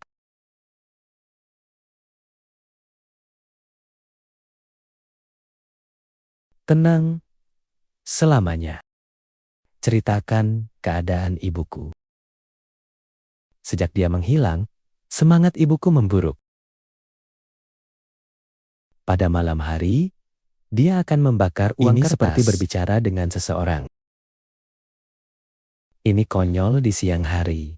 Kadang-kadang Anda berteriak atau tertawa di udara. Saya menelepon Anda pagi ini dan Anda tidak bangun. Terlalu takut untuk bergegas ke darurat. Apa yang Anda tanyakan pada dokter? Dia menggelengkan kepalanya. Saya tidak tahu apakah saya perlu memeriksa semuanya. Saya masih takut untuk menambahkan. Untungnya, pria yang meledakkan sahabatku. Rumah di seberangnya, bawa ibumu tepat waktu. Atau aku tidak tahu apa yang terjadi. Aku menganggukkan kepalaku sebagai rasa terima kasih. Dia adalah sahabatku sejak kecil. Sekarang, dia juga di departemen teknik, departemen kepolisian, atau bantu aku merawat ibuku ketika aku sibuk. Aku sedikit menghibur bibiku. Aku tahu rawat inap ibuku belum selesai. Pergi ke aula untuk mengurusnya. Peace Corps adalah rumah sakit lama. Itu sudah ada sejak kota ini dibangun. Aku segera menyelesaikan prosedur masuk, lalu kembali ke kamar rumah sakit. Ketika membuka pintu, aku melihat sahabatku tumbuh dewasa. Duduk di kamar, ada keranjang buah baru di atas meja. Aku berjalan mendekat dan menepuk pundaknya. Terima kasih, teman-teman. Burung bangau menggeleng sambil tertawa. Sudah beberapa hari aku tak melihatmu. Aku tertawa selama beberapa jam, dan kemudian beranjak. Kalian berdua menceritakan beberapa kisah. Siang hari, ibuku terbangun. Dan kemudian, kau mendapatkan tes yang biasa. Saat itulah kapten menelepon. Dia menyuruhku kembali ke kantor polisi. Aku takut menatap bibiku. Dia menghiburku dan menyuruhku pergi bekerja. Kabari aku segera setelah ada hasil tes. Aku mengangguk dalam hati penuh duka. Ibuku sakit sekali sehingga aku masih harus pergi bekerja. Burung bangau juga berdiri. Dia bilang akan ikut denganku ke kantor polisi. Aku mengiyakan selama 1 jam dan membuka pintu. Mempersilakan kau dan ikan asin kecil untuk mendengarkan rangkaian kode mayat. Aku bersalah karena mendengarkan keseluruhan cerita di YouTube. Ikan asin kecil di dunia bawah. Dengarkanlah cerita kau di sudah berkontribusi pada dukungan kami. Jangan dengarkan perwakilan itu. Untuk setiap pandangan, pemilik adalah penyemangat yang tulus. Biarkan saluran itu terus berkembang. Terima kasih banyak. Kami berdua sedang berjalan sejajar, menyusuri lorong. Mereka berdua menghibur dan menghibur. Ibumu akan baik-baik saja. Aku mengangguk. Aku teringat sesuatu di bagian teknik dan bertanya, sidik jari yang kami kirimkan terakhir kali. Apakah ada hasil? Dengar itu, aku bisa melihat sidik jari mana yang kubicarakan. Alisnya mengernyit erat dan menggeleng dan berbicara berat. Tak terlihat. Itu hari yang aneh. Seharusnya hasilnya sudah ada. Namun, malam itu, hanya dalam beberapa menit ketika rekan-rekan tidak ada di ruangan. Semua data hilang. Ruangan tidak ada kamera. Kamera lorong tidak merekam. Seseorang yang aneh Masuk. Setelah selesai, dia menatapku dengan mata penuh makna. Aku mengangguk seolah mengerti, tidak ada orang luar yang masuk. Tidak ada siapa-siapa. Jadi di luar ada kemungkinan perselingkuhan itu orang-orang yang sudah menikah. Aku masuk ke aula, seolah teringat sesuatu. Hasil tes noda darah ditemukan di rumah, juga ada satu. Aku langsung memintanya mengantarku. Mungkin setelah sidik jarinya bocor, membuat departemen teknik lebih waspada. Kali ini hasilnya keluar dengan sangat cepat. Dia memberiku setumpuk kertas tipis. Aku akan segera membukanya. Hasil ini menunjukkan bahwa darah di depan pintu berasal dari tentara. Saya bertanya, Anda dapat memeriksa catatan polisi lama? Bukan karena biasanya ada sidik jari dan DNA di dalam file. Aku sedikit terkejut dan mengangguk. Komputer dengan cepat melanjutkan, periksa sidik jari dan DNA-mu. Dikonfirmasi dalam sesaat. Dia pernah menjadi polisi. Saya berhenti dari pekerjaan saya, ada kasus pembunuhan jiwa penebusan dosa. Dan merupakan rekan ayahku. Di foto kartu, dia terlihat rapi. Cerah, face. Jika saya tidak melihat wajah tentara, saya tidak pernah berpikir mereka berdua adalah satu. Aku mengerutkan kening, mengambil gambar dengan ponselku. Alamat yang tertulis di dalamnya adalah Desa Kelima. Saat ini telah ditetapkan sebagai area pengembangan utama. D.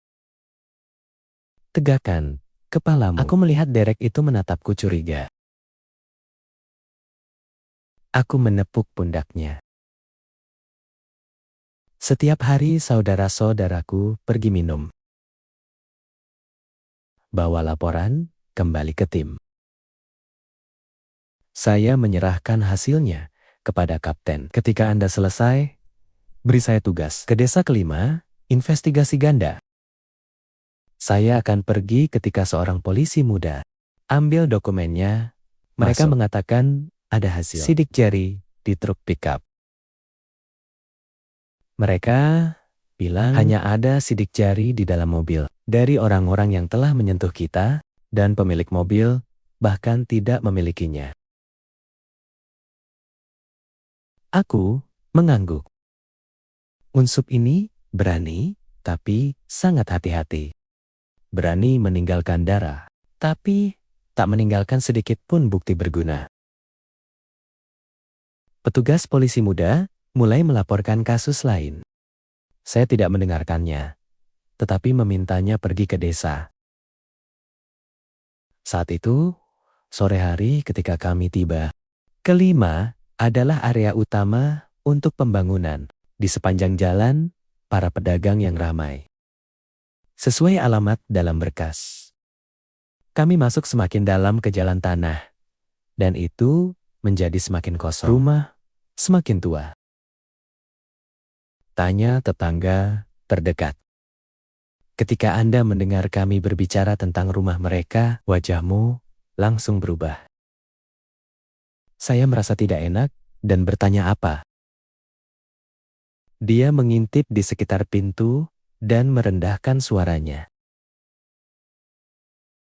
Rumah itu memiliki hantu. Hatiku hancur dan aku bertanya lagi. Anak saya menjadi gila beberapa tahun yang lalu.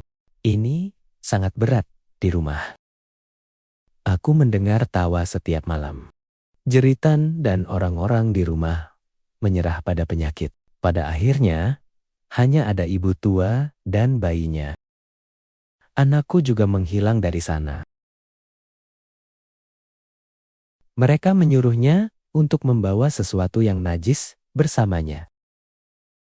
Dia menunjuk ke sudut jauh, di mana semak-semak lebat menutupi rumah rendah. Ada juga beberapa reruntuhan di sekitarnya. Ketika dia melihat kami masih pergi ke sana, dia buru-buru turun tangan. Anda sebaiknya tidak terlibat.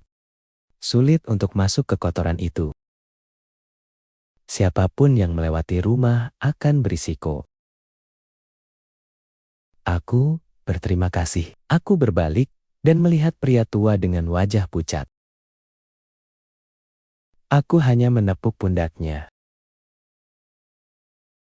Jalannya terlalu sempit untuk berjalan hampir 1 kilometer. Rumah-rumah di sekitarnya berwarna abu-abu. Banyak tempat tidak memiliki pintu kaca. Hanya rumah tentara yang relatif utuh. Gerbang bercat merah adalah perak. Memudar menjadi merah muda pucat yang kotor. Di pintu masih memposting beberapa dorongan jenderal. Dan pintu ditutupi dengan pesona emas yang cukup baru. Aku menatap pria tua itu. Saya melihatnya tetap menatap mantra dan bertanya. Ucapnya pelan. Aku pernah melihat ini sebelumnya. Itu mantra jahat. Mungkin tempat ini benar-benar memiliki jiwa. Kita harus berhati-hati. Aku hanya tersenyum tak menjawab dan mengetuk pintu. Lama tidak ada yang keluar. Aku ingin tahu apakah wanita tua itu meninggal tanpa diketahui siapapun. Saya akan mengetuk lagi dan menyelesaikan 1 jam. Pintu perlahan terbuka dari dalam. Debu yang berterbangan membuatku tersedak. Dari pintu keluar, wajah keriput. Mata abu-abuku yang kusam menatapku. Memancarkan udara dingin, membangun orang. Saya dengan tenang mengeluarkan kartu nama saya dan berkata, "Nenek, kami polisi." Adalah rekan putranya di pengasingan. Saya harap Anda membuka pintu untuk sedikit penyelidikan. Dengar nama anak. Air mata wanita tua itu mengalir keluar, suaranya serak dan bergetar bertanya. Kau tahu di mana putraku? Aku mengangguk. Dia dalam perlindungan polisi, dia aman, jangan khawatir. Tolong bantu kami menyelidiki lebih lanjut. Wanita tua itu mengangguk dan membuka pintu lebar-lebar. Saya bisa melihat sekarang bahwa kakinya cacat. Tertatih-tatih terlihat. Lihatlah ke sekeliling rerumputan yang tumbuh di sudut halaman dengan sumur air. Mereka mungkin masih akan menggunakan air di sana. Rumahnya relatif rapi, baunya menyengat. Di sisi lain adalah foto keluarga besar. Anda dapat melihat bahwa itu dulunya adalah keluarga yang sangat hangat. Orang tua itu bersumpah di depan Buddha. Saya bertanya kepada wanita tua itu, kamar mana dari tentara? Dia menunjuk ke ruangan yang tertutup. Gagang pintu sepatu yang tertutup debu pasti sudah lama tidak tersentuh. Aku membuka pintu. Debu beterbangan, aku menutup hidungku. Di dalam cukup gelap. Ku nyalakan senter dan celingukan melihat perabotan yang tertata rapi. Kaki bantal terlipat tepat seperti di militer. Sudah lama berdebu. Saya menggeledah lemari dan ada kartu polisi di dalamnya. Di bagian bawah adalah sertifikat prestasi. Aku meninggalkan semuanya sama. Ada rak penuh buku polisi di atas meja. Saya membolak-balik setiap buku, tetapi tidak ada yang luar biasa. Sepertinya tentara tak punya kebiasaan menulis jurnal tanpa meninggalkan petunjuk. Pada waktu itu, tiba-tiba aku merasakan mata dingin memperhatikanku. Tulang belakang. Aku akan memutarnya kembali. Wajah keriput tepat di sebelahku. Hatiku menari. Wanita yang memegang lilin. Nyanyian lilin membuat wajah keriputnya semakin menakutkan. Bibir merekah. Suara serak itu menggema. Kau bisa melihat dengan jelas? Aku meludah beberapa langkah ke belakang. Tidak dibutuhkan. Saya bisa melihatnya. Orang tua di luar pintu berteriak. Kemarilah. Saya dengan sopan memberitahu wanita tua itu. Ayo, keluar dulu. Dia mengangguk dan mengikutiku keluar. Baru saja keluar, kulihat orang tua itu tak punya darah lagi. Lihat kakiku, di belakang punggungku. Dia mengeluarkan senjatanya dan menggigil. Jangan bergerak. Aku refleks memutar tubuhku. Dia tepat di belakangku. Wajah sangat terdistorsi. Di tanganku, dengan pisau cerah. Aku langsung mundur. Pria tengah itu meneriakiku. Jangan bergerak. Wanita tua itu berhenti dan gemetar dengan pisau.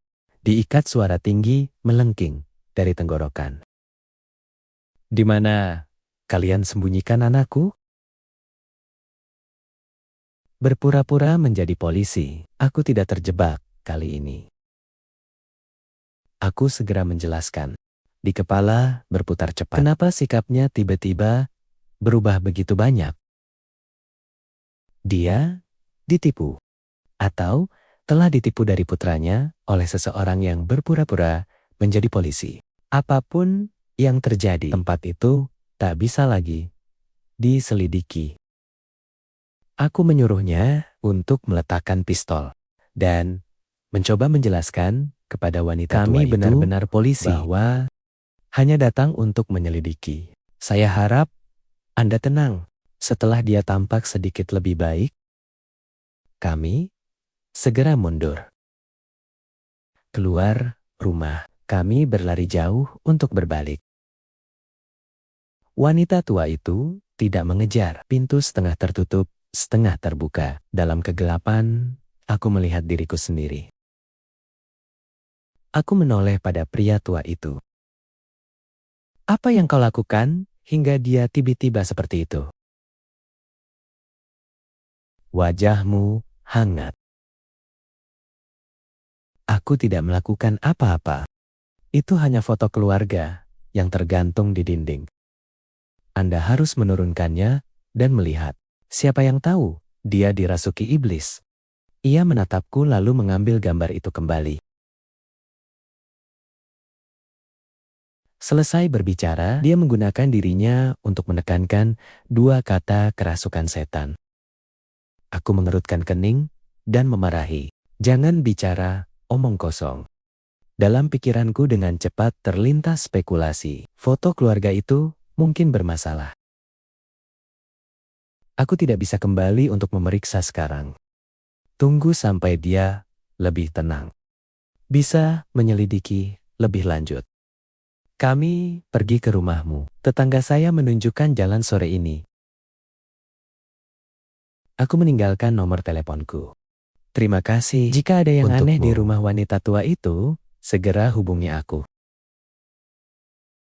Dia tampak sangat bersemangat. Seolah diberi tugas penting. Dengan senang hati, setuju.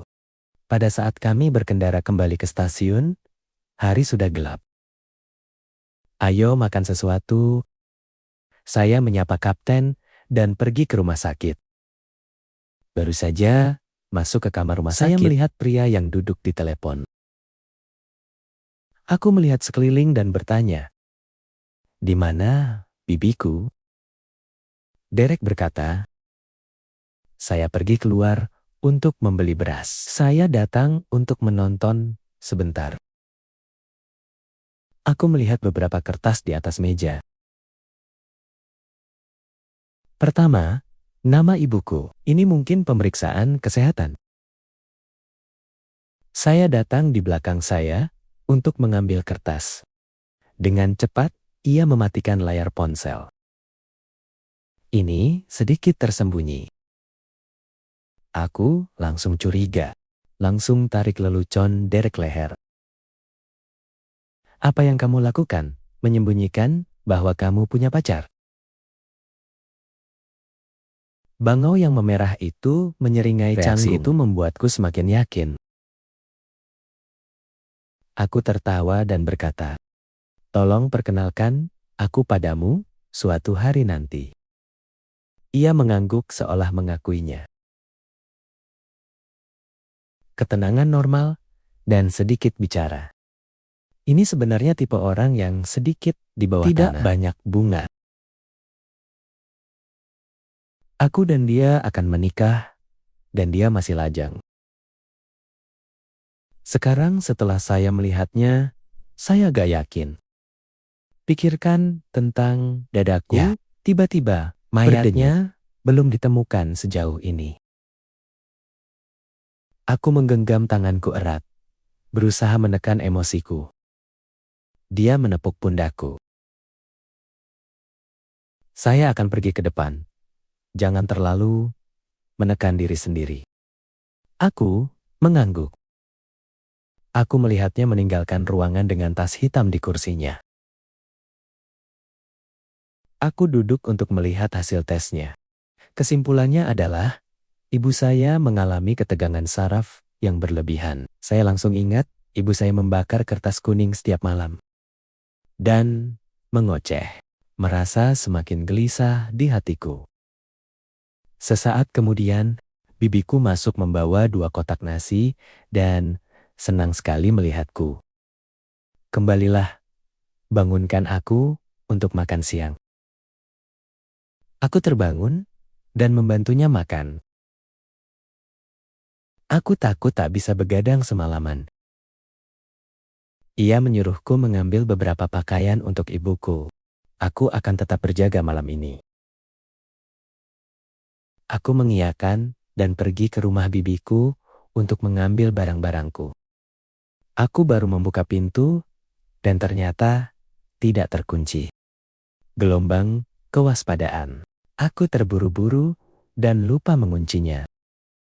Kudorong pintu di tanganku dan kunyalakan saklar lampu.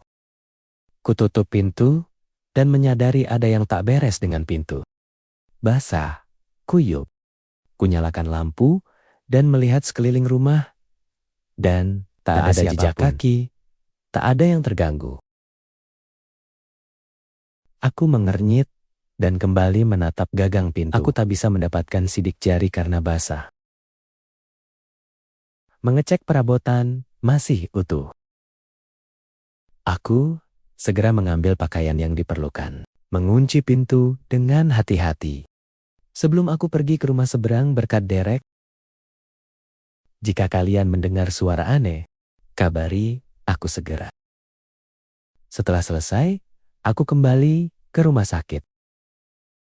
Ibuku tidur. Aku meletakkan barang-barangku dan keluar kamar. Ketika aku keluar dari rumah sakit, waktu menunjukkan hampir pukul 1 dini hari. Aku lelah dan pulang ke tempat tidur dan tidur. Terima kasih telah mendengarkan ikon-ikan kecil dunia bawah. Jika Anda melihatnya, beri sedikit ikan asin seperti dan berlangganan saluran. Terima kasih banyak.